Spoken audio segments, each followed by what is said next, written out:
Bella a tutti raga, qui è Miro ed eccoci qua nel video post partita di Verona Cagliari. Che dire? Partita di merda, sommariamente.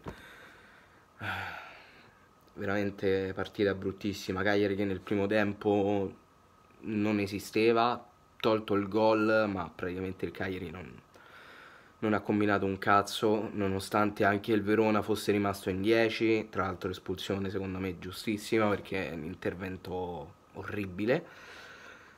Però comunque Cagliari annichilito dal Verona a livello di gioco.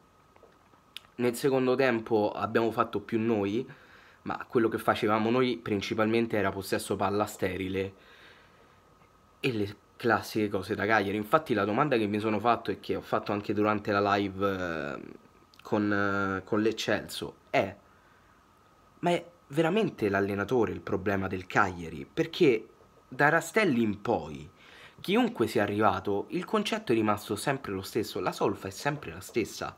Il Cagliari continua a commettere sempre gli stessi errori, continua a giocare sempre solo in un determinato modo.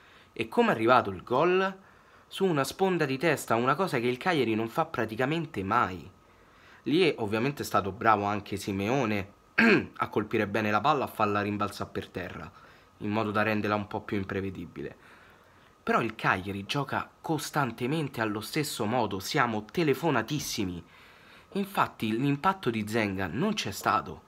È ovvio che questa è la prima partita e gli bisogna da tempo, quello assolutamente. E con questa partita secondo me l'Europa gli abbiamo fatto ciao ciao. Però il Cagliari gioca sempre allo stesso modo, non ha mai cambiato nulla da 3 anni a questa parte. È sempre lo stesso Cagliari, cambiano gli interpreti, ma le cose rimangono le stesse. Nandez, uno dei peggiori in campo oggi. Nandez, secondo me, è uno dei peggiori in campo. Ha sbagliato delle cose allucinanti. Poi sono saltati gli schemi a un certo punto, perché Ionita faceva l'attaccante, Birsa il centrocampista centrale. I cross dovevano partire da Ceppitelli. I cross dovevano partire da Ceppitelli. Cicarini ha fatto una stronzata che si è fatto espelle, perché quel fallo te lo potevi veramente risparmiare. Veramente una partita di merda, cioè non è cambiato assolutamente nulla da quando hanno bloccato il campionato. Ma non è cambiato assolutamente nulla da dopo Cagliari-Lazio. Cioè siamo rimasti costantemente gli stessi, continuiamo a fare schifo. Continuiamo veramente a fare schifo. Cioè in 10 contro 11 non siamo riusciti a fare un cazzo. Non siamo riusciti a fare un cazzo. Cose veramente allucinanti. La difesa. Io non voglio vedere più il Cagliari con la difesa a 3. Non si può vedere il Cagliari con la difesa a 3. Non riuscivano a gestirsi. Non si riuscivano a gestire. Ma poi tu fai la difesa a 3 quando c'è solo 4 centrali. Cioè a me mi dispiace attaccare Zenga già dalla prima partita, ma questo è. Secondo me possiamo cambiare quanti allenatori vogliamo, ma la solfa rimarrà la stessa.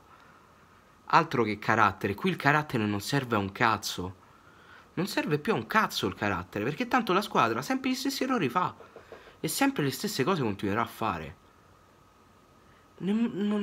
Tanto l'avete visto che non avrò messo sfogo nemmeno nel tiro, perché sembro alterato, ma ormai ci ho fatto il callo, ma penso ci abbiamo fatto un po' tutto il callo. Un po' tutti il callo. È andata così, ha meritato il Verona per quello che ha fatto. Perché nonostante nel secondo tempo praticamente il possesso palla era soltanto nostro e praticamente giocavamo soltanto dalla parte del Verona, quello che abbiamo fatto è stato zero. Assolutamente zero. Penso che forse 1/2 tiri in porta. Ma a esagerà. A esagerà. Migliore in campo Rog, secondo me. Migliore in campo Rog, perché è l'unico che prova a fare qualcosa. L'unico che concretamente prova a fare qualcosa. Perché del resto io non riesco a vedere altri migliori in campo. Non abbiamo fatto una minchia. Siamo veramente vergognosi. Una stagione che doveva essere la stagione del centenario, la stagione dei 50 anni dello scudetto l'abbiamo mandata in merda. Siamo dei fenomeni. Fenomeni. Ah, Passetti. Com'era in difesa? Non c'era nessuno sul mercato che poteva migliorare la rosa?